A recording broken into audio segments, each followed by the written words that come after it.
Je m'appelle Autumn Harper, j'ai 31 ans, et au moment où j'ai poussé les portes vitrées de la salle de bal de l'hôtel de luxe à Charlotte, j'ai entendu le rire que j'avais attendu des années à faire taire. La voix de mon frère cadet a traversé la foule comme une lame fendant l'air. Eh bien, regardez qui est là. La petite idiote fauchée croit vraiment qu'elle a sa place à une vente aux enchères pour une chaîne de magasins à 35 millions. Mes parents n'ont même pas cherché à le cacher. Mon père m'a détaillé lentement de la tête aux pieds avec un dégoût manifeste. Ma mère s'est penchée vers ma cousine et a dit assez fort pour que la moitié de la salle entende, elle est probablement là pour nettoyer le sol après la vente. Je n'ai pas bronché. Je n'ai rien répondu. J'ai simplement continué d'avancer, talons solides, jusqu'au comptoir d'inscription. J'ai glissé la lettre bancaire sur le comptoir, celle émise au nom de Harper Capital Holdings, l'entité légale qu'il n'avait jamais pris la peine de chercher. La femme derrière la table a levé les yeux, élargissant aussitôt les siens en signe de reconnaissance. « Bon retour, mademoiselle Harper », dit-elle chaleureusement en me tendant la palette noire et élégante. « Vous êtes approuvée pour des enchères illimitées. » Mon frère riait encore derrière moi, totalement inconscient que le nom brillant sur son écran n'était plus celui de la fille fauchée qu'il aimait ridiculiser. Cette palette dans ma main allait acheter exactement ce que toute ma famille se vantait de posséder depuis des mois, et leur visage quand le marteau tomberait. Si vous avez déjà été sous-estimé par votre propre famille, vous n'allez pas vouloir manquer ça. Aimez et laissez un commentaire pour que je sache que je ne suis pas seul.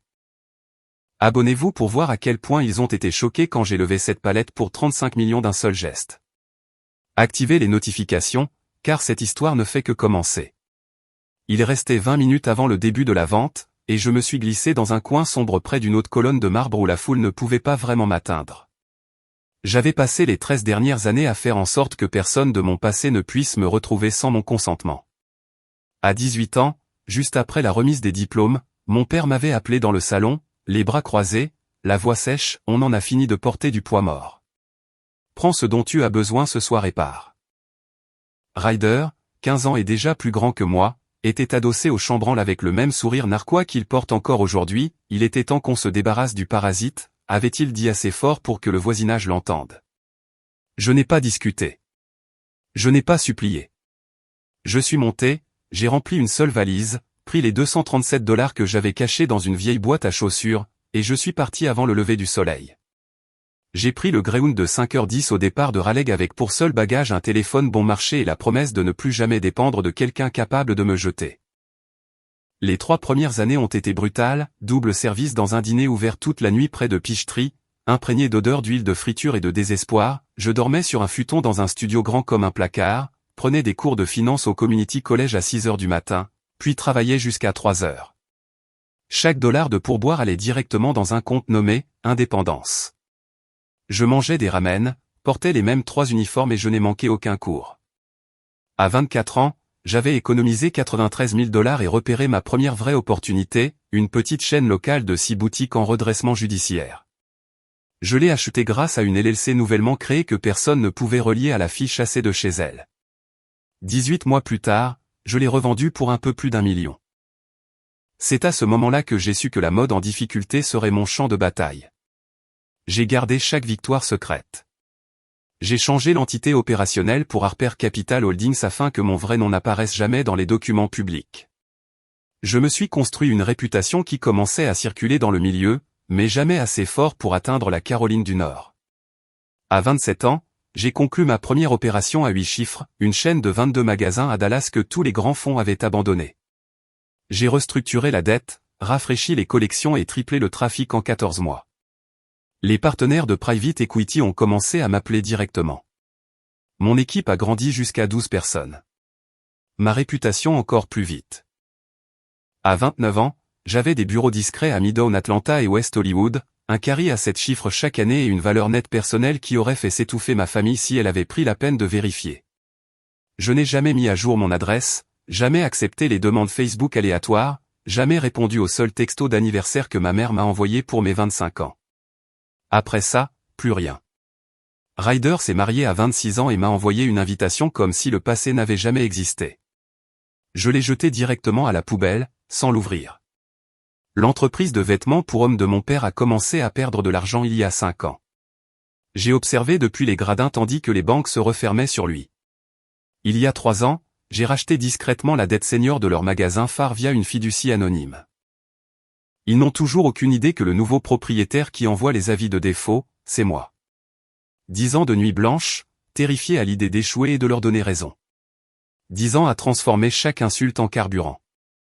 10 ans à construire quelque chose d'assez solide pour qu'aujourd'hui, dans cette salle, je dispose de plus de capital liquide que tous les autres enchérisseurs réunis. Et l'actif mis en vente, Evelyn Rose, 21 boutiques de luxe, 35 millions en valeur de liquidation. La même chaîne que ma famille se vantait depuis des mois d'acquérir pour redorer le nom Harper. Ils pensaient venir sauver l'héritage familial. Ils n'avaient aucune idée que la seule personne capable d'acheter l'ensemble sans sourciller était la fille qu'ils avaient jetée 13 ans plus tôt. Les lumières se sont tamisées. Le commissaire-priseur est monté au pupitre et a tapoté le micro 2 fois. C'était l'heure. Le tintement unique a traversé le bourdonnement de conversation et tout le monde s'est dirigé rapidement vers son siège comme si la salle venait d'être remise au garde à vous. Ma famille avait pris la meilleure table, au premier rang, juste au centre, la plus proche de la scène où chaque caméra et chaque regard se poserait naturellement. Mon père était assis bien droit, les épaules carrées, les doigts serrant si fort sa palette blanche que les bords lui marquaient la peau. Je savais parfaitement pourquoi il avait l'air aussi tendu, il avait refinancé la maison de Meyers Park jusqu'au dernier centime, convainquant la banque de lui accorder une ligne de 26 millions garantie par l'équité, pas plus.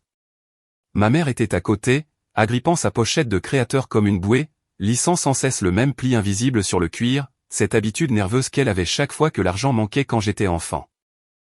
Ryder s'étalait dans sa chaise comme s'il possédait déjà toute la chaîne, la jambe tendue sous la table, la palette reposant sur un genou, un demi-sourire arrogant collé au visage. Eden, ma cousine, était de l'autre côté, le téléphone brillant dans sa main, faisant défiler l'écran du pouce sans lever les yeux, les lèvres figées dans ce même rictus supérieur qu'elle arborait à chaque réunion de famille depuis l'enfance. Le commissaire-priseur, grand, aux cheveux argentés, la voix profonde et assurée, celle qui commande instantanément une salle, annonça, « Mesdames et messieurs, nous ouvrons les enchères pour le portefeuille de boutique de luxe Evelyn Rose. 21 implantations de premier choix dans le sud-est, mise à prix, 15 millions. » Les palettes se sont levées plus vite que je ne l'aurais cru. 16 millions d'un hedge fund de Miami en costume bleu marine assorti. 17 millions d'un acheteur privé de Dallas portant un chapeau de cow-boy et une Rolex. 18,5 d'un couple âgé à gauche, visiblement habitué à l'exercice. 19. 19,5. L'énergie crépitait. 20 millions ont été atteints en moins de 90 secondes. Miami a poussé à 21. Dallas a répliqué à 20,5. 22 millions, et le couple a finalement abandonné d'un signe poli de la tête. Mon père a levé sa palette pour la première fois, la voix stable mais inutilement forte, 22 500 000. Un murmure de surprise a traversé la salle. C'était un grand saut pour une famille. Ryder s'est retourné à moitié, m'a repéré dans mon coin, et son sourire s'est étiré, lent, cruel. Il s'est penché vers Eden sans aucune intention de baisser la voix, assez fort pour que 3 tables autour entendent chaque mot, « Attends un peu. » Dans 2 minutes, la sécurité va venir lui demander une preuve de fond. J'ai trop hâte de la voir se faire virer devant tout le monde. Eden n'a même pas levé les yeux, a juste lâché un petit rire sec en hochant la tête. Quelques inconnus se sont tournés vers moi, sourcils levés, certains amusés, d'autres curieux, une femme allant jusqu'à cacher un sourire derrière sa main. Je ne bougeais pas d'un millimètre, la palette toujours intacte sur mes genoux, le visage parfaitement neutre. Dallas répliqua aussitôt, 23 millions. La mâchoire de mon père se crispa, une fine goutte de sueur perla à sa racine des cheveux. Il leva à nouveau la palette. 23 500 000. Le commissaire-priseur acquiesça d'un bref signe de tête. Miami hésita, puis abandonna. Il ne restait plus que Dallas et ma famille. Dallas surenchérit, 24 millions. La main de ma mère se jeta sur le bras de mon père, le serrant avec force. Mon père attendit une seconde, regarda ma mère, puis leva une dernière fois la palette. 24 500 000. La salle se fit sensiblement plus silencieuse. Une telle somme, pour un acheteur privé, était loin d'être anodine. Dallas fixa le commissaire-priseur pendant 3 longues secondes, puis abaissa lentement sa palette et se radossa. Ma mère laissa échapper un petit souffle excité. Les épaules de mon père s'affaissèrent légèrement, premier signe de soulagement. Ryder se retourna entièrement, fixant droit sur moi, articulant, « Je te l'avais dit, avec la même lenteur exagérée qu'autrefois lorsqu'il croyait avoir gagné une dispute d'ado. Le commissaire-priseur balaya la salle du regard une dernière fois, sa voix claire. 24 500 000, une fois. L'air devint soudain plus lourd. Toute respiration dans la salle semblait retenue au même moment. Il ne restait plus que 3 enchérisseurs, et le silence qui suivit fut si absolu que j'entendis battre mon propre cœur. La voix du commissaire-priseur résonna, ferme et finale, 25 500 000, une fois. La palette de mon père était restée levée depuis leur dernière mise, sa main tremblant violemment. Ce 25,5 représentait chaque centime arraché à la maison de Meyers Park, la seconde hypothèque, la ligne de crédit, chaque faveur réclamée. Les ongles manucurés de ma mère s'enfonçaient si profondément dans l'avant-bras de mon père que la peau en devenait violette. Le sourire narquois de Ryder avait entièrement disparu. Ses yeux, écarquillés, allaient du podium à moi, comme s'il tentait de se réveiller. Eden avait enfin posé son téléphone face contre la table, ses 2 mains agrippant maintenant le bord, les jointures blanches. 2 fois. Je levai ma palette noire pour la première et unique fois de la journée. Calme, délibéré, sans un gramme de théâtre. 35 millions. Le nombre frappa la salle comme une bombe. Toutes les têtes se tournèrent vers moi en même temps. 50, 60, 80 personnes pivotant à l'unisson parfait. Une femme au premier rang inspira si fort que ses perles en cliquetèrent. Un homme au fond laissa échapper un « Jésus-Christ » stupéfait avant de se reprendre. Les téléphones s'abaissèrent. Les conversations moururent en plein mot. Le commissaire-priseur verrouilla son regard sur la palette 47. L'espace d'un demi-battement, son masque professionnel se fissura, de la reconnaissance. Puis une poussée d'adrénaline pure traversa son visage. Il se reprit aussitôt, la voix vibrante d'un enthousiasme irrépressible. Nous avons 35 millions de la palette 47. Entends-je 35,5 ? 35,5 quelque part ? Silence de mort. Pas un souffle. Pas un frémissement. Le visage de mon père se vida de tout son sang tellement vite que je crus qu'il allait s'effondrer. Sa palette glissa entre ses doigts et tomba sur la table. La bouche de ma mère s'ouvrit, se referma, se rouvrit encore. Aucun son n'en sortit.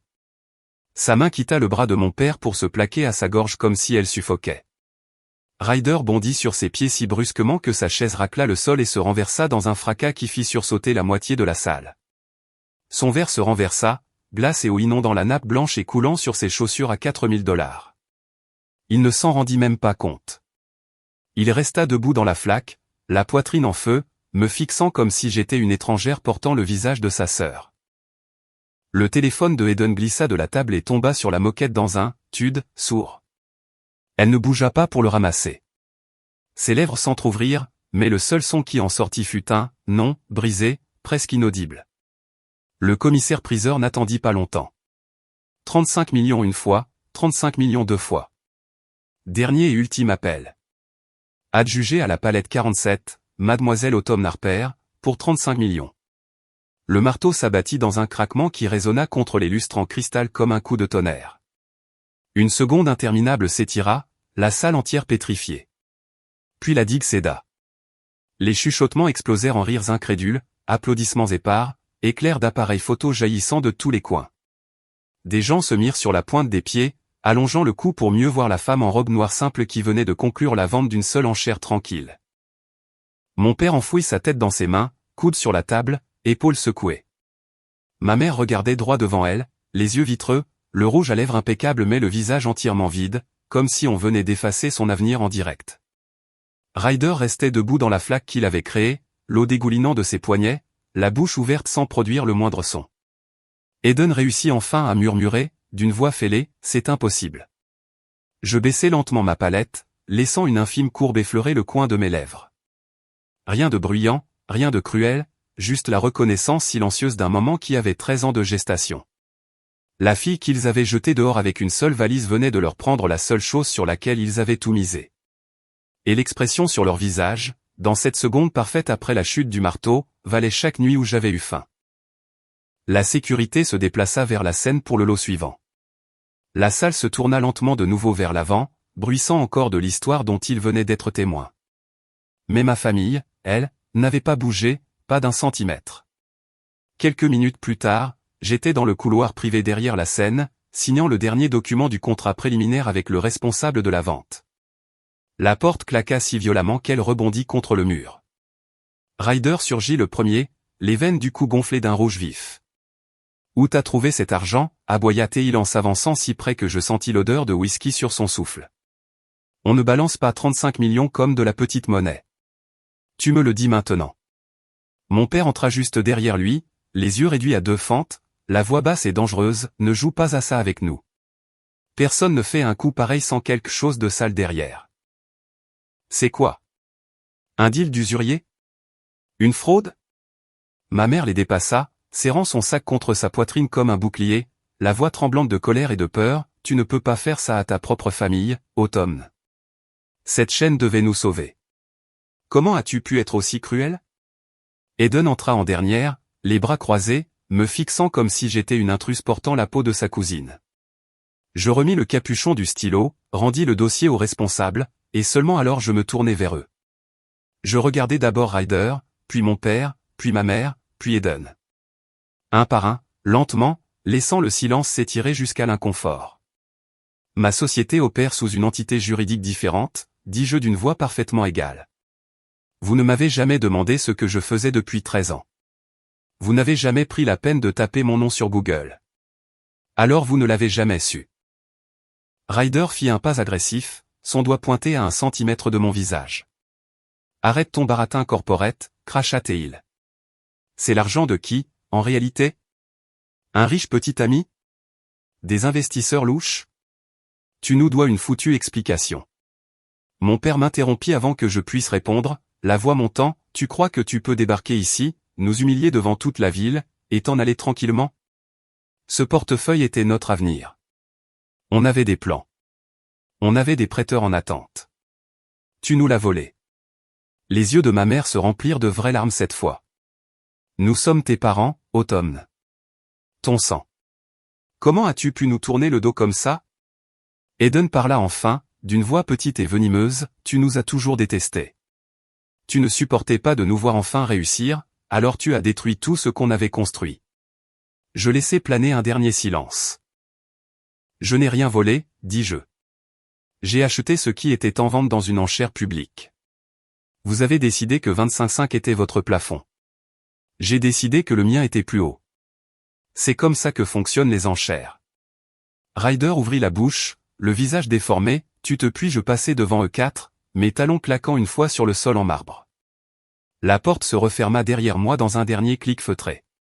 3 semaines plus tard, je me tenais au milieu du magasin phare de Tryon Street, à Charlotte, regardant les installateurs poser le nouveau logo Evelyn Rose en noir mat et or rose au-dessus de l'entrée. L'endroit avait déjà complètement changé, anciens présentoirs arrachés, nouvel éclairage installé, toute trace du précédent propriétaire effacée. La presse locale avait été invitée pour un petit événement de relancement plus tard dans l'après-midi. Mon équipe était partout, designers, entrepreneurs, responsables RP, tous se déplaçant avec cette forme de chaos maîtrisé qui accompagne la renaissance d'une marque. La porte vitrée d'entrée tinta. Je me retournai et les vis tous les 4 entrer. Papa en tête, puis maman, puis Ryder et Eden un pas derrière. Leurs vêtements restaient coûteux, maman en veste Chanel, papa en costume sur mesure, mais les détails racontaient autre chose, les yeux cernés, le rouge à lèvres de maman légèrement de travers, la cravate de papa nouée trop vite, les chaussures de Ryder éraflées au bout, le sac d'Eden datant de la saison précédente. Ils ressemblaient à des gens qui ne dormaient plus depuis des semaines. Maman m'aperçut et força un sourire qui ne monta pas jusqu'aux yeux. Autumn, chérie. Sa voix devint mielleusement douce, le même ton qu'elle utilisait autrefois lorsqu'elle voulait quelque chose. Nous devons parler en privé. Tu peux accorder 5 minutes à ta famille. Papa acquiesça, les mains jointes comme à une réunion d'affaires qu'il savait déjà perdue. Ryder resta en arrière près d'un présentoir, les mains dans les poches, fixant le sol. Eden se plaça à côté de lui, les bras croisés, mâchant l'intérieur de sa joue. Je posai la tablette que je tenais et marchai vers eux lentement. Les installateurs continuèrent leur travail, feignant d'ignorer la tension épaisse comme du verre. Bien sûr, dis-je. Utilisons le bureau à l'arrière. Je les guidai à travers le chantier, puis la réserve, jusqu'au petit bureau qui sentait encore la peinture fraîche. Ferme la porte. Maman commença immédiatement. Nous n'avons pas arrêté d'en parler depuis la vente aux enchères, dit-elle en tendant la main comme pour me toucher avant de se raviser. Nous avions tort. Nous le voyons maintenant. La façon dont nous t'avons traité. Ce n'était pas juste. Nous sommes désolés. Papa s'éclaircit la gorge. Ce que ta mère essaie de dire, c'est qu'une famille reste une famille. Nous voulons laisser tout ça derrière nous. Repartir à zéro. Ryder releva enfin la tête. Ouais. De l'eau sous les ponts. Eden hocha faiblement la tête, les yeux parcourant la pièce comme si elle évaluait le coût des nouveaux meubles. Je laissai quelques secondes de silence. Et repartir à zéro, pour vous, ça veut dire quoi? Demandai-je. Papa intervint, trop pressé. Eh bien, les magasins, cette marque. Tu sais évidemment ce que tu fais. Nous pourrions t'aider à tout gérer. J'ai encore des contacts dans le prêt-à-porter masculin. Ryder connaît l'exploitation. Eden est excellente en marketing. Nous serions des atouts, Autumn. De vrais atouts. Maman sourit davantage. Ce pourrait redevenir une entreprise familiale, comme nous l'avons toujours rêvé. Ryder haussa vaguement les épaules. Pas de rancune. On y gagnerait tous. Je les regardais un par un, exactement comme je l'avais fait dans ce couloir 3 semaines plus tôt. Ils attendaient, pleins d'espoir, presque en apnée. Je ne souris pas. L'après-midi filtrait à travers les stores. Ce même après-midi, je pris l'ascenseur privé jusqu'à la salle de conférence du 5e étage, la seule pièce entièrement terminée du bâtiment, parois vitrées givrées, longue table en noyer, et la skyline de Charlotte en arrière-plan. Olivia Chen, ma principale avocate en droit des sociétés, était déjà assise, tailleur bleu marine, expression impeccable, neutre. 3 classeurs noirs épais attendaient devant elle comme des armes chargées. J'ouvris la porte. Entrez. Papa entra le premier, tentant de garder la tête haute. Maman suivit, serrant son sac à 2 mains. Ryder arriva ensuite, la mâchoire serrée. Eden ferma la marche, les yeux déjà rougis. Je refermai la porte dans un clic doux et délibéré, puis pris place en bout de table. Olivia resta debout à mes côtés. Ils s'assirent en face, soudain minuscules. Maman ouvrit la bouche pour recommencer avec son ton sucré. Je levai un doigt. Elle se tut immédiatement. Avant que vous ne disiez un mot de plus, commençai-je d'une voix parfaitement égale, il y a 2 choses que vous devez comprendre. Je fis signe à Olivia. Elle fit glisser le premier classeur. À compter d'aujourd'hui, toutes les relations familiales sont légalement rompues. Désaveu complet, interdiction de contact, dépôt de requête de mise à distance si nécessaire. Tout a été soumis ce matin au tribunal du comté de Mecklembourg. Des copies certifiées seront livrées demain à votre domicile par courrier. La bouche de papa s'ouvrit sans qu'aucun son n'en sorte. Maman devint livide. Ryder se pencha en avant comme pour protester. Eden resta figé. Olivia ouvrit le 2e classeur et le retourna vers eux, résolution corporative, certificat de transfert d'actions, signature de trustee datant de 36 mois auparavant. Deuxièmement, poursuivis-je, Harper & Son, votre ancienne entreprise de prêt-à-porter masculin, appartient à 100% à l'un de mes trusts aveugles depuis le jour où les banques étaient prêtes à saisir. J'ai racheté la dette prioritaire puis les convertis en capital. Vous continuez à toucher vos salaires et vos titres parce que je l'ai permis. Cette permission est désormais révoquée. Ryder bondit de sa chaise si violemment qu'elle heurta la cloison vitrée derrière lui. Tu débloques. Cette entreprise est l'héritage de papa. Olivia tapa du doigt sur le bloc signature sans lever les yeux. Propriétaire bénéficiaire, Harper Capital Holdings Trust. Bénéficiaire unique, Autumn Harper. Tout est parfaitement légal. Eden éclata en sanglots bruyants et désordonnés, les mains sur le visage, les épaules secouées. Tu ne peux pas nous enlever nos emplois. On a des factures. On a une vie. Papa retrouva enfin sa voix, brisée, tu nous détestes depuis toutes ces années, très bien. Mais détruire tout ce qu'il nous reste. Maman tendit la main, les larmes coulant. Autumn, bébé, s'il te plaît. On t'en supplie. Ne fais pas ça. Je ne bronchais pas, les 2 magasins que Ryder gère et le contrat marketing d'Eden cesseront leurs activités dans 30 jours. Les indemnités suivront le minimum légal. Ensuite, tout contact prendra fin. Ryder frappa la table de ses 2 paumes. Espèce de... Olivia fit glisser le dernier jeu de documents, accord de non-contact pré-rédigé et requête de mise à distance déjà tamponnée. Signé volontairement, dit-elle d'une voix d'acier, ou nous déposons tout demain matin. À vous de choisir. La pièce devint silencieuse, hormis les sanglots étouffés d'Eden. Papa prit le stylo le premier, sa main tremblait tant que sa signature ressemblait à celle d'un enfant. Maman signa ensuite, des larmes tombant sur le papier et brouillant l'encre. Ryder fixa la page 10 secondes, le visage pourpre de rage, puis griffonna son nom d'un geste si brutal qu'il déchira la feuille. Eden signa en dernier, à peine capable de tenir le stylo. Olivia rassembla les documents, vérifia chaque signature puis referma soigneusement les classeurs. La sécurité apparut à la porte vitrée, 2 agents en costume noir. Je me levai. La réunion est terminée. Ils se levèrent lentement, hagards, comme sortant d'un accident. Personne ne me regarda. Aucun mot. La sécurité les escorta dehors. L'ascenseur sonna 30 secondes plus tard. 1 an plus tard, je me tenais face aux baies vitrées du 42e étage de mon bureau à Midtown Atlanta, regardant le soleil se coucher sur la skyline que je contribuais désormais à façonner. Evelyn Rose était devenue la marque de retail de luxe à la croissance la plus rapide du Sud-Est, 38 nouveaux magasins ouverts de Miami à Dallas, revenus triplés en 11 mois, chaque magazine et chaque analyste parlant du « redressement de la décennie ». Le magasin phare de Tryon Street était désormais le plus rentable de tout le portefeuille, rappel quotidien que le joyau que ma famille avait tant convoité prospérait entre les mains de celles qu'ils avaient un jour traitées d'inutiles. Leur histoire, en revanche, s'était effondrée exactement comme les chiffres l'avaient prédit. Après leur échec à l'enchère de 25 500 000 $ et l'exigence immédiate de la banque, la maison de Meyers Park fut saisie en 60 jours. Ils la vendirent aux enchères 40% sous le marché pour stopper l'hémorragie. L'abonnement de papa au club de golf expira.